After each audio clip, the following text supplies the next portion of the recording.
Hi, this is Cindy, and we're here for week 9 of our daily Bible reading. This week we're going to read Numbers and Proverbs, with day 7 as your catch-up day for any reading that you've missed.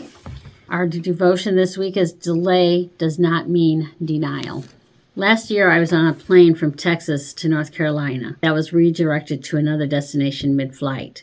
We landed in South Carolina and sat in the middle of the tarmac for what seemed like hours. Many on board complained because they were missing their connecting flights. Many complained because they'd been traveling all day and just wanted to get home. Eventually, I started to complain. As we waited, the pilot continued to say, "Thank you for your patience. We'll be getting you to your destination very shortly." Each time we heard that statement, it sounded like nothing but an empty promise. What we didn't know was that the pilot was avoiding flying us through a storm. We didn't know that because we'd been steering clear of the storm. We had been in the air so long that the plane needed to be refueled to complete its journey.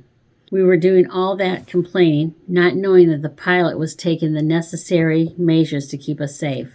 That reminds me of a story in Numbers 14, when the children of Israel were delayed access to their promised land. In this chapter, the children of Israel are instructed to get off their present course of travel, turn around, and take the long route through the wilderness, a journey that would last 40 years.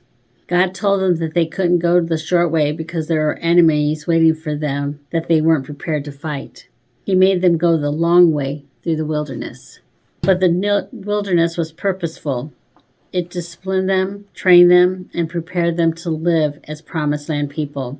In the wilderness, the naysayers died, and a new generation of believers were birthed. It did not take 40 years for God to get the children of Israel out of Egypt. It took 40 years to get Egypt out of the children of Israel. God delayed their arrival, but he did not deny them interest into the promised land. Many of us have questioned God and even complained because we felt like we were delayed and thrown off course.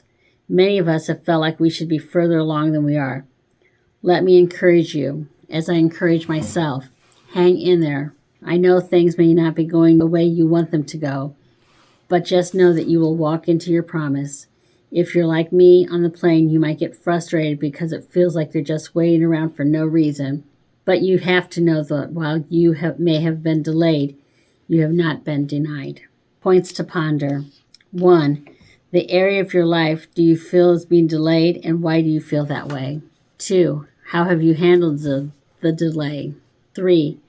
After reading Numbers 14, do you identify with Joshua and Caleb, or do you think you have been in agreement with the 10 who came back, and why? This is my prayer. Dear Lord, help me submit to the process of delay. Help me wait patiently and trust your plan for me, or definitely for good and not for evil. Father, I pray for wisdom while on this journey. Help me not look right or left, but keep my focus on you, the author and finisher of my faith. Amen.